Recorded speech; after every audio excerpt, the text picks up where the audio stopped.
Hello, so today's lesson is still graphing, which you already learned how to do. So this is just another way to help you, but if the other way works every single time, then you got no issues. This way's a bit faster, so you might actually like this way more, which is why I'm showing you. All right. So we're using intercepts. So we have to first figure out what the heck is an intercept. So we've got x-intercepts and we've got y-intercepts. So if you look at a coordinate plane, you've got your y-axis and you've got your x-axis. So where that line crosses either the x-axis or the y-axis is going to be your intercept. Just like if you were intercepted at the mall, that means that's the point where you crossed, right? So if the x-intercept is the point where the graph, the line, crosses the x-axis, so here's my x-axis. Where does it cross? Well, wherever that is. For my y-intercept, that's the point where the graph or the line crosses the y-axis. So here's my y-axis. Where does it meet it? Right there. That's my y-intercept. Those are extremely important to understand, so try to do your best to just visualize this, right? You're walking. Where did you meet the axis? Right there. Whatever that point is. So what we have to realize is that that point is for x, whatever that number is. Maybe it's -2, -1, -5, depends on the coordinate plane we drew. What's the value of y at that point? Well, it's not up here in the 1, 2, 3, 4, 5s, and it's not down here in the negatives. So it is right there at 0 when y is 0. So whatever this x number is, 0 would be that point. So what I wrote here was at x-intercept, y equals 0. Super important. And if you look here at the y-intercept, we're always going to have an x value of 0. So to be 0, whatever that y number is, maybe it's 2, maybe it's 3, maybe it's 5, maybe it's 1, whatever it certainly is up there on that positive part, right? But it could be negative if it were down here. But no matter what, x will always be 0 because you're not over here and you're not over there if you're on your x or y axes. Okay, so what I said was at x-intercept, y equals 0, and at y-intercept, x equals 0. So that's where we're going to use that fact in order to start with finding our intercepts. So example 1.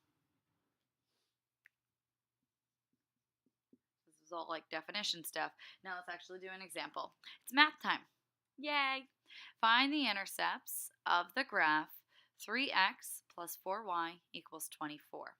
And I'm plugging in 0 for each. But you got to do one at a time. If you plug in 0 for both, that's just not true.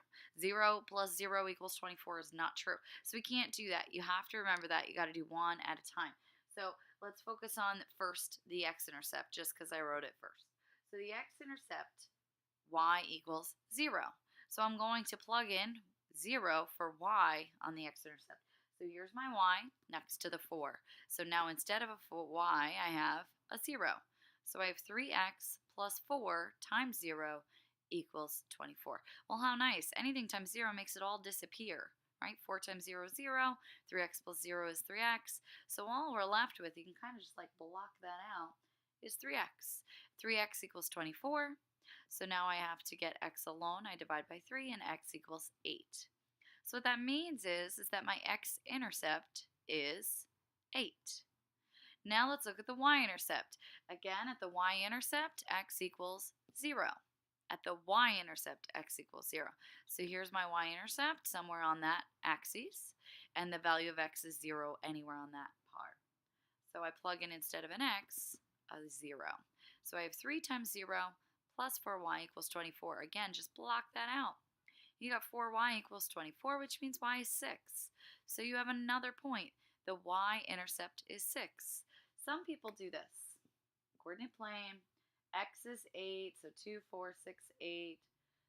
And the y is 6, 2, 4, 6. Say I'm going by 2s.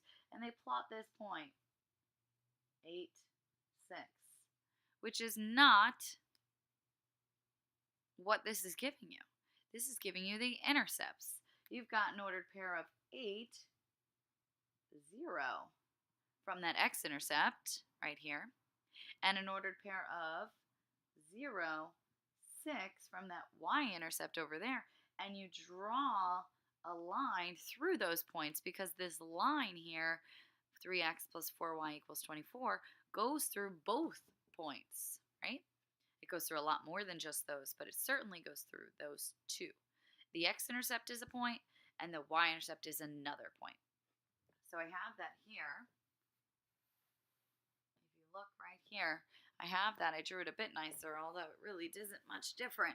I've got my x-intercept of 8 and my y-intercept of 6. I'll draw that line through those points. And there we go. I draw arrows to show it goes on forever. I now graphed that line. That wasn't necessary. That was extra. The example said find the intercepts. What did I do? I found that right here and I wrote it underneath. So you can actually not draw this, but just pay attention or draw it. That's cool too. All right, next thing to do, I'm just going to hold this here. See if you can zoom in a little bit. Hey. All right. So example 2, find the x and y intercepts of the graph. So sometimes I'm going to give you a graph. Oh, I'm really messing it up. I'm going to give you a graph and then ask for the intercepts. How sweet is this? So you're literally looking, okay, here's my x-axis. What's the intercept? Well, where does the line cross the x-axis? What number is that? 2. So my x-intercept is 2. What's my y-intercept? Well, here's my y-axis. Where does the graph cross the y-axis? Right here. What number is that? -3. Done. How cool. All right, now I can move this. Example 3. Find the intercepts to graph.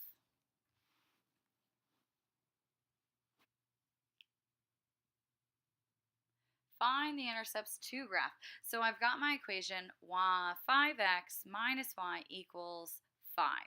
So I've got this set up. Now you already learned how to graph this. Make a table of values. And there was a lot of steps. We had to rewrite this equation. Now when it's set up like this, maybe it's easier to find the intercepts. All I got to do is plug in 0 for y to get my x-intercept. Well, here's my y, plug in 0. That leaves me with 5x equals 5. Divide by 5, x equals 1. That was pretty quick. I've got a point.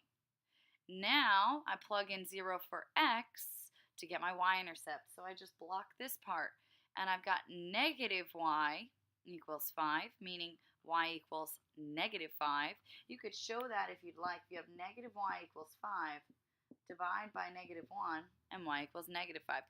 Or just realize if the opposite of y is 5, then y has to be -5. Now it said 2 graphs. That means we do need to graph these. So I'm plotting my x-intercept of 1 and my y-intercept of -5. So I made my coordinate plane. Go ahead and make yours. Make sure you label your axes and have some numbers labeled. If you notice, I didn't label every single number. I made tick marks for 1, 2, 3, 4, and 5, but I only wrote a 5 on the 5th one. And the same, -5, -5, and 5. So that means that all of these represent single-digit integers. 1, 2, 3, 4, 5. -1, -2, -3, -4, -5. Even if I didn't write the number. Sometimes you write the numbers, it gets too, like, look at this. It gets kind of messy. So anyway, my x-intercept was 1. That's here. My y-intercept is -5. That's there. And now I just need to draw my line going through those points. And there we go. I graphed. That's it. So sometimes this might be a better way, which is why I'm showing you.